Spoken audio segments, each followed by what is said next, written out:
Roger once again today with a disturbing bit of news here from Mud Fossil University. We're talking about the environment and contrails and the particulates that are in the air.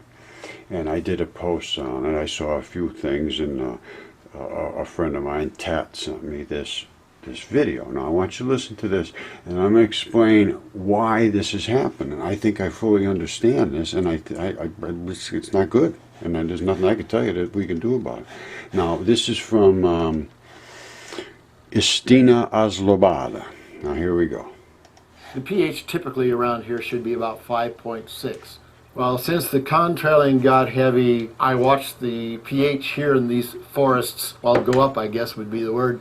From 5.6, it went about 20 times more alkaline.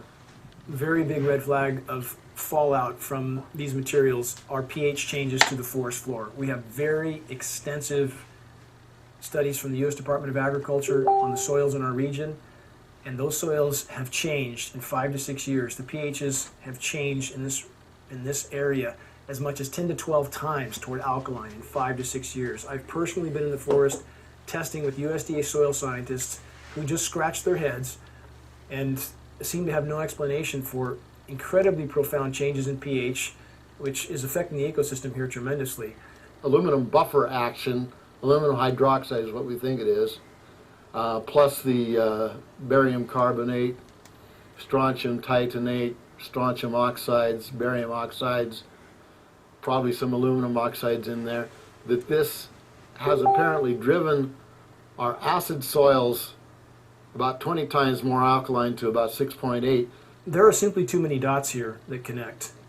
Our skies are almost never blue anymore. That is a named consequence of geoengineering.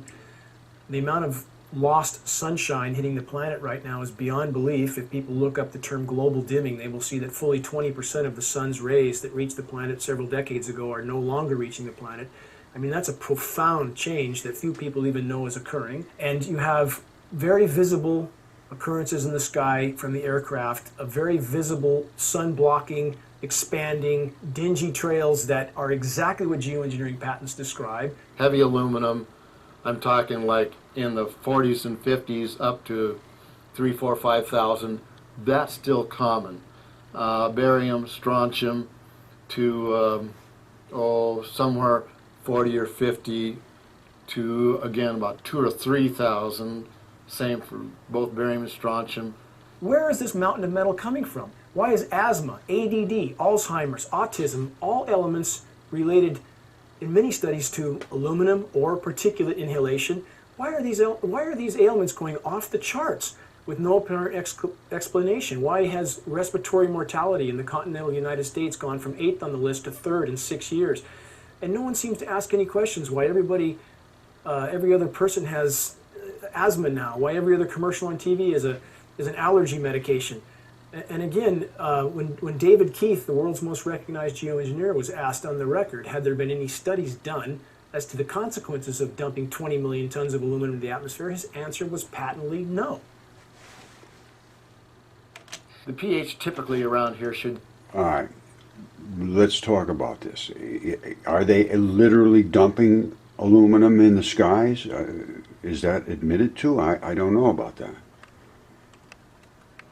All right, I go looking for what they're doing in the weather. Look at this. Human and environmental dangers posed by ongoing global troposphere aerosol particulates for weather modification.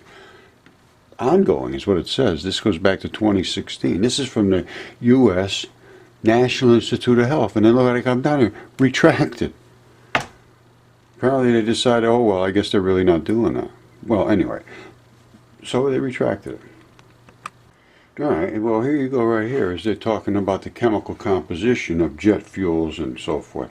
And it says aviation fuels consist of blends of over 2,000 chemicals, primarily hydrocarbons, paraffins, olefins, naphthenes, aromatics, additives such as antioxidants and metal deactivators, biocides, static reducers, icing inhibitors, corrosion inhibitors, and impurities. Principal components include nephthene and isocatane, Like other fuels, aviation fuel for spark ignition piston engines are described by their octane rating. Now, I'm wondering if they might have been adding aluminum, because I know aluminum is quite combustive. And I don't know what they do. They're saying additives. What does that mean? I would love to see what they have in these, but they don't go anywhere. They don't go nowhere. I mean, they come out of the engines. What do you think happens to them? The air is flooded with this stuff. And you see them as contrails and think, oh boy, they're trying to kill us with that. Well, they don't have to. All you got to do is jump on a plane. You're going to spew this stuff all over the place. And I can tell you this right now because I study the mud fossils and I know every bit of every fuel comes from some dead creature's body liquids. It's a fact. Now, well, not necessarily every dead creature, but they're plants and animals. But they're primarily from these decaying creatures, and they're right about that. That's fossil fuels. They are 100% correct. And blood is the fossils. Blood is what they have now. The blood is now turned into fuels. And in your blood has all these chemicals, the strontium, the this, the that, every single one of those metals is in your blood. That's how your body functions. So you are not going to get this out of these fuels. I can't imagine it happening. And the fuels are the things that are dumping in the air, in my estimation. Now, they may be supplementing it with all these other things. I have no clue. But I can tell you one thing. They are dropping out of the air because I've seen them in sprites, and I studied the sprites, and because I believe those are from sinkholes, which is a problem because they've been sucking everything out of the earth. We assault everything from I mean, it's just unbelievable. From the water to the soils to the deep earth to the skies. I mean, I don't know where else they can, whatever frontier they can find to assault. The tundra's collapsing, trees are falling over. You can't even stand up anymore because all the skin of the earth is collapsing. And, it's warming up, and it's not good. And then there's, I mean, people are denying these things are even happening, and they don't want to go drill more. The fracking is just cracking the earth into bits and pieces.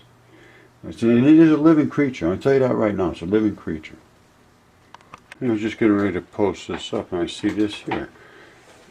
There's a new fear of flying. You're more likely to die from exposure to toxic pollutants in the plane exhaust than in a plane crash, new study says. Now, this is from National Geographic News. And there's, all kinds of problems with this tracking toxic plane pollution. So, what I'm saying is valid. This stuff is not going to go nowhere. It's there. It's in the air. It's spitting out. You can see it up there. It doesn't just fall to earth and nicely and go nowhere. I mean, it's obviously there. So, I don't know how you can deal with this. But, actually, I can't see any way you can deal with it. It's just one of these things. I don't know what to say. But that's where this stuff is coming from. So I don't know. Well, it might be coming from the government too. I have no clue. But I don't see anybody can stop it one way or the other. So maybe you can come up with something. But somebody's got to start thinking if we can.